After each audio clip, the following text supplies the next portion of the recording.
What's up, kings and queens? It's your boy Dan from Daft Previews, the king of the reverse sweep. I've got 4 more picks for you on the NBA. If that sounds interesting, let's go. Sub to the channel cause your boy's getting busy. Coming to you live from the west side of Sydney. We've got the free picks and the juice on the daily. It's all free, you don't even have to pay me. The fall off needs to be studied and examined because I put up videos the last few days and we've got everything wrong. 2 days in a row. Extremely frustrating. I will admit the first day that was probably more bad reads than anything. But this most recent day, my lord, that was a head scratcher. Let's talk about it. AJ Mitchell over 15.5 points. He played more minutes than anybody did for OKC. I anticipated the blowout. He got a ton of opportunity. He just shot like shit today, even airballed a couple 3-pointers. I thought the read was okay. It's frustrating, but the result not good. Luka Doncic over 33.5 points. I'm the only man alive who can stop Luka from scoring 30. Put the bet on him. He shoots 1 from 11 from 3 today. He was honestly just fucking around out there, having a good time. Little bit of variance. And then VJ Edgecombe, my favorite player of the day, over 22.5 points and assists. He had 16 points and assists at halftime. And then in the second half, does nothing. Quentin Grimes goes crazy. We also had great CLV on VJ Edgecombe as well. So more frustrating losses. It wasn't the only loss, though, because I also bet on Keontae George over 7.5 assists. Sent this out to the VIP. And he finishes on 7. And the Jazz got blown out by the Charlotte Hornets. They were already missing Brandon Miller. Then LaMelo Ball was ruled out. And the Jazz still got blown out anyway. My lord. So max frustration. We did have a couple of winners, but I'm not going to over-celebrate days. Still a shit day. Stephon Castle, Kentavious Caldwell-Pope, like whatever. Fucking bullshit. I was actually really calm and in a good mood before I started recording this, but now I'm reflecting back on everything and I'm pissed off once again. I guess whilst we're talking about being pissed off, let's talk about the comment section real quick. I've done this long enough to realize that there's going to be people who support me and the channel no matter what. There's also going to be some people who are going to tear me down no matter what or how good things are. And especially when things are bad, they're going to stick the boot in. And then there's going to be some people who are going to kick my ass or celebrate me depending on the performance. So all the stuff that happens in the comment section, it is what it is. I don't want to see any bickering, bantering, you guys arguing with each other. You're wasting your time doing that. Say what you got to say and then bounce. I wouldn't be getting into all these arguments with any keyboard warriors. Just let it be. I do have 4 picks. We're probably in a fade me territory. So regardless, I think these picks make a ton of sense, but a ton of sense hasn't been working. Feel free to take the opposite. I'm going to do this every single day, regardless of the result, because I love doing it. I love the NBA, love betting. And it is what it is. So let's talk about it, shall we? We've got 4 picks. Hopefully they're fucking bangers and we sweep the shit out of this thing. Let's talk about it. Firstly, shout out to PropsMadness. Best tool you're going to find if you like betting on player props. You get a discount if you use the code DARF when you sign up. There's a link for it down below in the video description. The first pick that I've got for you is in this Bucks v Pacers. Let's talk about this shit. Now, we do have Giannis as a game time decision, but chances are that he plays. If he doesn't play, it actually supports his play a little bit better. I'm rolling with Miles Turner here up against his old team, the Indiana Pacers. Now, Miles Turner hasn't played very well, to be honest. Playing with the Milwaukee Bucks, especially on offense, he's been in shambles. But surprisingly, rebound-wise, he's probably the best of his career. Well, it feels like it. When he was in Indiana, didn't rebound to save his life. But here in Milwaukee, he's done a decent job. So I like the over 5.5 rebounds. He's over this in 4 out of 6 games this season, averaging 6.2 boards per game. A lot of these games were with Giannis. If we get the Giannis filter on, he's over that in 3 out of 5, averaging 6. Obviously, without Giannis, he went over against the Warriors. He had 7 boards in that game. What I like here is that he's getting a lot of rebound chances. And in this matchup here against the Pacers, I think he gets a ton of rebound chances as well. The first thing I'll call out is the matchup. The Pacers allow the most rebounds in the league. They allow the 3rd most rebounds to centers. They allow a ton of defensive rebounds as well, because I know Miles Turner ain't crashing no offensive glass. We look at similar types of players. The old man, Al Horford, even had 6 rebounds in 15 minutes against them. Porzingis had 8 boards. He's not a strong rebounding center either. Naz Reid had 10 rebounds. He's not a big rebounder. And then Chet Holmgren had 12 rebounds against them. Similar type of stretch fives, you could call them, have covered their rebounds very well against the Pacers. What I also like about this is the matchup. Obviously, Pascal Siakam for the Pacers is going to be see a lot of ball, a lot of usage. it's likely that Giannis takes on the Siakam matchup. Siakam has been operating above the break a lot more this season, given the lack of playmakers that the Pacers have.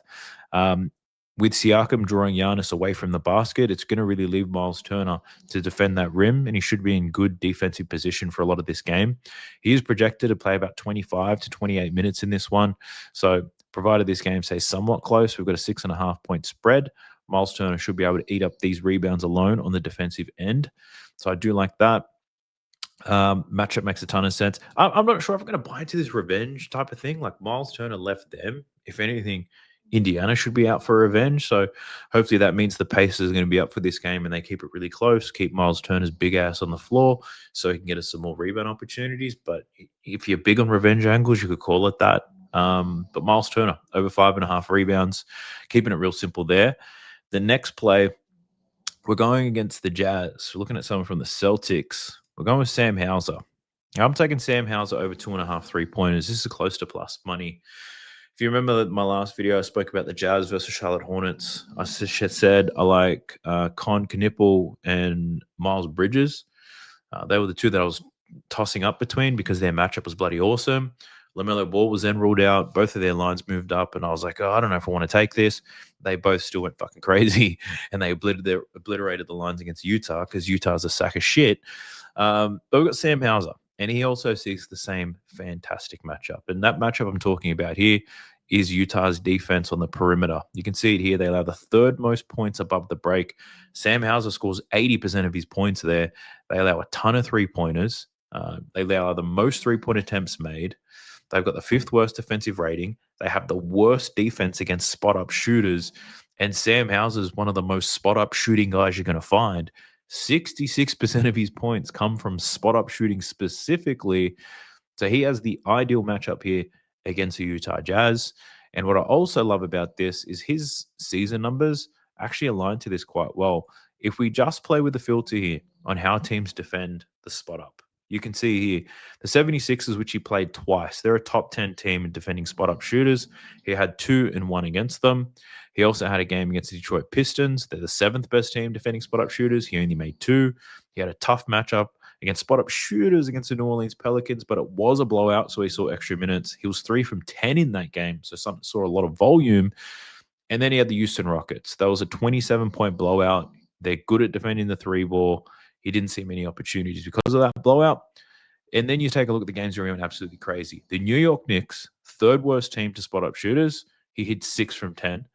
Then the Cleveland Cavaliers, the 2nd worst team to spot up shooters. He went 7 for 13. Now he's up against the Utah Jazz, who were dead last against spot up shooters. If this trend doesn't continue, I'm sorry, but this just looks way too good to pass up. Sam Hauser, over 2.5 3-pointers. I'm not overthinking it. I'm rolling with it. Yes, some other players could hit 3-pointers, but I'm rolling with Sam Hauser here off the bench. He should see about 24 minutes in this one. It is a 10.5 point spread, so the Celtics could potentially blow them out. But when the Celtics do the blowing, Sam Hauser plays more minutes. When the Celtics are getting blown out, he doesn't seem to play much. So hopefully that means Sam Hauser has a great game and absolutely pumps the 3-point line and the Utah Jazz. My next 2 plays, we're heading to the West. First one is Nikola Jokic. Now, there's 2 different variations for this. And the reason why I say there's 2 variations is because we've seen some line movement since I posted this. So I initially took his rebounds at 11.5. But then that moved not long after I posted. So I would say the pivot for Nikola Jokic, you could take 12.5 at plus money because I still like that. But the pivot there is his rebounds and assists. It's 21.5. Technically, it's still an 11.5 rebound line and his 9.5 assist line, which he's been fucking clobbering anyway. So you got 2 options there. You can take 12.5 rebounds at plus money or the 21.5 rebounds and assists. I like them both. Firstly, Jokic has been diming up and rebounding like a fucking monster this season. He's played 5 games. He's had 4 triple-doubles. The game he didn't get a triple-double, he only finished on 9 assists, but he absolutely gobbled up the rebounds with 14. So if you want great hit rates, the rebounds and assists is the way to go. If you want a little bit more cash in your pocket, the plus money play is the rebounds. And I just love this matchup here against the Kings. I identified this early. This is a bit of a system play for me. And then we've got a great player in the system. So the Sacramento Kings, they allow the most rebounds to centers in the league. like on the offensive end and defensive end, they get absolutely pumped. And that's because the Sacramento Kings are playing a very small lineup. They have Domantas Sabonis out there, who is a pretty good rebounder for his size. But outside of that, we've got DeMar DeRozan, Zach LaVine, Westbrook, Schroeder. Like there's just a whole lot of guards. And I know DeMar DeRozan is listed as a power forward, but it wasn't too long ago that DeMar DeRozan was a shooting guard. Then he got moved to small forward, and now he's playing power forward, and he's not any of those things. Nikola Jokic already has a mismatch with Domantas Sabonis, who's their 5. And with the amount of mismatches that happen throughout a game and switches, Nikola Jokic is going to have mismatches all over the place. He's going to get uncontested defensive rebounds. He's going to get some offensive rebounds as well. He's just going to put himself in the right spot. So I absolutely love the rebounds. You can see it here. Centers have been absolutely flogging the Sacramento Kings. Vucevic had 14. Hardenstein had 14. Aiden had 15. Walker Kessler only had 9, but he did have 24 rebound chances. And then Mark Williams, he had 11 rebounds from 19 rebound chances. So a 28% differential from their closing line to the actual rebounds that they got. There's just going to be a lot of opportunity here. So I love Nikola Jokic to absolutely climb this ladder and get all these rebounds. But if you just want to look at the assists are a good look too. 8th most assists allowed. They got the 4th worst defensive rating. They allow a ton of points in the paint. And we know that this Denver offense runs through Nikola Jokic. If you want to look a little bit closer in contested games, he's absolutely flogged. In winning games, actually, he's gone crazy with rebounds and assists. 29 here against the Suns, 29 against the Timberwolves, only 22 against the New Orleans Pelicans. But that was a 30-point blowout by the third quarter, so he didn't play much minutes. We do have a 12.5-point spread here against the Kings, but I think the Kings can be a little bit more competitive than the Pelicans, provided that Zach LaVine plays, because he's a game time decision, and so is Dennis Schroeder. But the Kings' offense has been okay. It's just defensively, they're absolutely dog shit. So I'm liking Nikola Jokic to dominate the way he normally does, through his rebounds, through his assists. If you're big on buying history, you can look back into his games against them last season. Check this out. He averaged 27.5 rebounds and assists against the Sacramento Kings in 4 games, over this line in 3 out of the 4.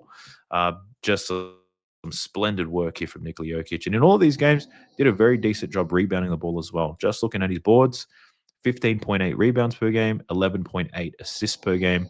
So all signs point to yes for Nikola Jokic. He's got the right matchup. History says he's done it before. So far this season, he's been absolutely killing it. The only thing that can stop this from happening is Nikola Jokic himself. Because if he decides to go out there and score 40, it might be difficult for him to get the assist. But I love the rebounds, and I like the rebounds and assists. I'll leave it up to you to decide whether you choose to tell, or if you want to do what you should have been doing over the last 2 days, just take the opposite, right? You can take Nikola Jokic under rebounds if you wanted to, which seems absolutely insane. But based on how my luck's been, it might make the most sense right now. The last play that I do have for you, though, is heading to the last game of the slate. It's the Clippers, and I'm looking at James Harden here. Miami Heat versus the Clippers. Miami is on a back-to-back. I like James Harden's assists in this one.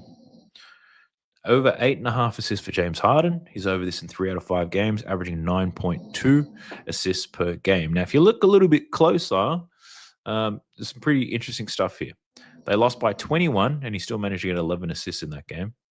Then they won by 27, got the blowout there against the Suns. He only had 7 assists in 28 minutes. So blowout impacted those 2 games. Then he had a very tightly contested game against the Portland Trail Blazers. 7-point game. He plays 38 minutes. He had 13 assists from only 14 potentials. Then they got blown out by the Golden State Warriors. He only had 1 assist and 10 potentials in that game. Then against the Pelicans, that game was closer than it should have been. He played 39 minutes, had 14 assists, 22 potentials. And now he's up against the Miami Heat. We've got an 8-point spread. The Miami Heat, I think they can keep it close, and then the Clippers probably run away with it late. The reason why I like this, though, is this game should be competitive enough to keep James Harden on the court for more than 30 minutes. That's the first thing that I was looking for. The other thing that I like about this is the matchup. And it's not typically really just going to say through the data. It's like understanding how teams play defense is the reason why I want to take this. So everybody knows in Miami Heat, they're blessed to have Davion Mitchell. Miami has elite on-ball pressure. Davion Mitchell, Andrew Wiggins, probably the 2 guys who do it the most. And I saw a lot of that today watching Luka fuck my bet over. But Davion Mitchell, with a lot of high ball pressure, is actually good at beating the opposition player to spots. He often forces a lot of passes. If we look at other guards who's played against them, we've got Reeves covered his assist line. We know Luka covered his assist line as well. Stephon Castle, LaMelo Ball, Jalen Brunson. Like all of these guys covered their assist line. And that's purely because Davion Mitchell makes it that much more difficult to score or even just get a shot off. It forces people into more passes. And if James Harden's going to be passing the ball a little bit more, that's naturally going to result in more assist opportunities. 8.5, absolutely love it. If you want to go back in history, he's actually got a great record here against them. Last 4 games against Miami, 10, 11, 11, and 11 assists. More specifically last year, just the 2 games, 11 assists in both of them. These games, the Clippers won by 11. They won by 15. I think they can possibly win by a similar margin today. James Harden still played a lot of minutes in these games. So hopefully the Miami Heat can keep it close. Norm Powell, all eyes on him. Hopefully he's good to go in this game. That really closes the gap for them as well. And James Harden should be able to cover his assist line here against them. So I'm liking James Harden here in Clipper games. I think the main risk in a lot of their games is a blowout. So hopefully Miami keep this thing close. And if they do, James Harden should easily cover this assist prop. He's got a ton of options from Kawhi Leonard to Zubac down low, John Collins. I don't know about Bradley Beal, but I don't want to be disrespecting nobody. But a lot of options and a lot of players to pass to. Hopefully the read is right on this one. So James Harden, that's the last pick that I've got for you. Let's go. So that's a wrap on today's video. Hopefully we break this drought. I want a 4-0 sweep. I'll settle for nothing less. But yeah, look, extremely frustrating last couple of days, but I appreciate everyone who's thrown me supportive comments or sent me emails or anything like that. And to all those people who are dropping some nasty shit in the comment section, fair enough. So you should, and I deserve it. Keep it coming. Support your boy. Like the video, subscribe to the channel. On the road to 30,000. Help your boy grow this channel, because once we break out of this bad streak, we're not going back. But I appreciate you all. If you're betting on this game, I wish you the best of luck. I'll catch you in the next one. Peace. Sub to the channel because your boy's getting busy. Coming to your line from the west side of Sydney. We've got the free picks and the juice on the daily. It's all free, you don't even have to pay me.